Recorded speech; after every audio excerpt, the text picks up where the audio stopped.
Thank you. I want to introduce our morning team. Congresswoman Mary Bono Mack is with us. She's a former representative from the state of California with a little cast on your wrist. What happened? Oh, a little snowboarding accident. Look at you snowboarding. Good That's for you, right. But sorry about your arm. It wasn't the top of the hill. It was on the bottom at the ice. Well, good to see that you're on the mend. Roland Martin is with us, CNN political analyst. I'm a brother. I stay on land. Model Cameron Russell is with us as well. Nice to have you all with us. We're talking about the story of the Yankee slugger Alex Rodriguez once again facing allegations that he used performance-enhancing drugs. Miami New Times has the report claiming that Rodriguez got human growth hormone and some other substances that are banned from an anti-aging clinic in Miami, which is called Biogenesis. It's now closed.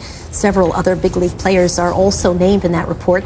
And you're looking at a guy, that's Anthony Bosch, apparently ran the clinic, reportedly kept sloppy records. CNN has not been able to reach Mr. Bosch for a comment. DEA would not comment on whether Mr. Bosch or Biogenesis are being investigated. But there are lots of implications, of course. We want to talk to former Senator George Mitchell. He authored a famous report on doping in baseball back in 2007, and we talked about that at the time. It's nice to have you with us this morning. So what do you make of this report that is in this newspaper? Has really shocking and damning allegations. Well, of course, the first thing that must be said is that the report has not been authenticated. It's very dramatic. If you read it, raises questions as to why the person who allegedly authored it would write this kind of stuff in a diary, because it not only implicates the players, of course, it implicates him. And use real names, apparently, from what we know about these diaries, I guess, the journals that have been kept. There is some strangeness about that, I'll admit. The second point is that several of the players whose names are mentioned have previously been implicated and, after some periods of denial, have admitted that they used them. With Rodriguez, he has already admitted that he used performance-enhancing drugs, but in a prior period in his career, and has denied it at this time, so that remains to be seen. The next point is that, as I said at the time we spoke, when I issued my report just over 4 years ago, there's a constant battle going on.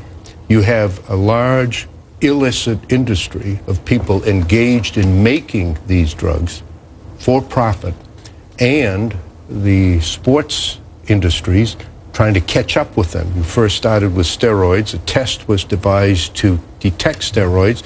There was a shift then to a human growth hormone. Tests are now being deployed to deal with human growth hormones. So what does that say these then? people go to others. Your report was this sweeping recommendations and changes that should take place. And now, you know, if in fact this report turns out to be true, it won't be that these players were caught if they're eventually caught. If it turns out to be true, they're not going to be caught by tests. They're going to be caught because some employee handed over records and details in a diary.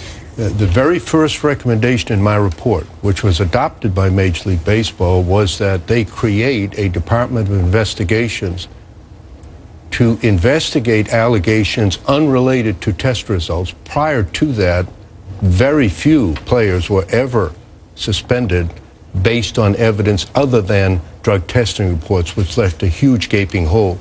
To their credit, Major League Baseball accepted all of my recommendations, including that one, that they now have a very aggressive Department of Investigations.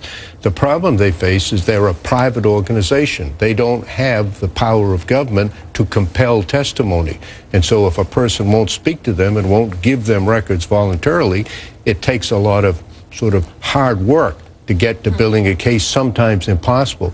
But they're obviously involved and working on this, have been for some time. Roland, you wanted to jump in? Senator, Major League Baseball rules are clear. That is, the player can be suspended if they actually test positive in terms of a number of games suspension. The issue here, though, is that even if the owner comes, first of all, they find this guy, even if one of these players says, absolutely, I did do this, what can Major League Baseball really do outside of them not being tested to penalize them?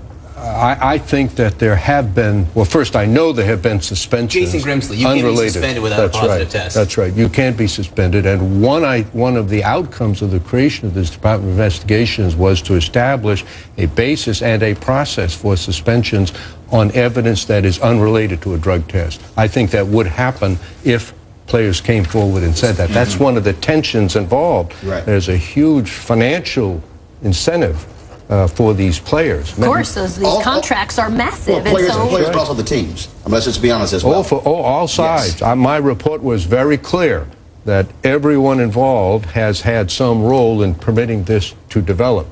To its credit, Major League Baseball is the only major professional sport that in our country that has authorized a completely independent investigation into its drug testing practices and policies. Should Congress take it up again? I mean, is this sort of another time to convene a report and figure out the next steps? Because clearly, as you say, the upside of cheating is so high that it's sort of worth the risk, right?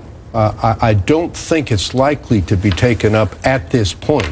I think what will happen is that people will wait and see what develops from this. Are these records authenticated? Can these people be found?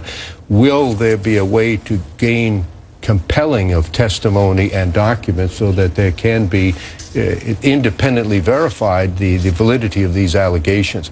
Now, many of these players have denied them. Of course, the difficulty from the public standpoint is almost everyone in the past about whom allegations have been made has denied it. And then later they've either changed and admitted it, or the evidence has been out there. And admit it. It's crazy. No false accusations. Senator George Mitchell, it's so nice to have you back, sir. Thank you, Appreciate Soledad. it. Interesting Nice to see where this is going to go. I want to get right back to our